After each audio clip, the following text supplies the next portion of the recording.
बिस्मिल्लाहिर्रहमानिर्रहीम। मैं doctor Abdul Quddus, coordinator Maulana Azad national Urdu university फातिलाती तालीम LSC government degree and PG college Hussain Alam Hyderabad, आप तमाम की खिदमत में आदाब पेश करता हूँ।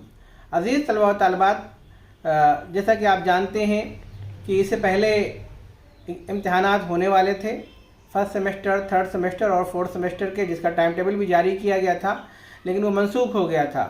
तो अब नई तारीख का ऐलान हो चुका है। तो आप तमाम तलबा व तालिबात, वो UG के हों या PG के हों या कि डिप्लोमा के हों और सर्टिफिकेट के हों, मैं आपको बता दूं कि आपके इम्तहानात 15 अप्रैल से लेकर के 4 मई तक आपके ये इम्तहानात मुनक़िद होंगे।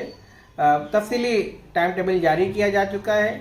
तफसीली टाइम टेबल हमारे इस YouTube के डिस्क्रिप्शन में लिंक मौजूद है, आप उसको खोल करके आप हासिल कर सकते हैं। तो मैं आपको बता दूं कि असाइनमेंट्स आप सबमिट कर दें।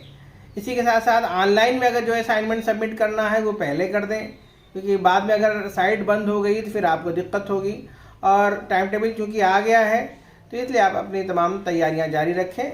जुड़े रहें हमारे इस YouTube चैनल परवाज़ दक्कन के साथ। बेहद शुक्रिया। खुदा हाफिज़।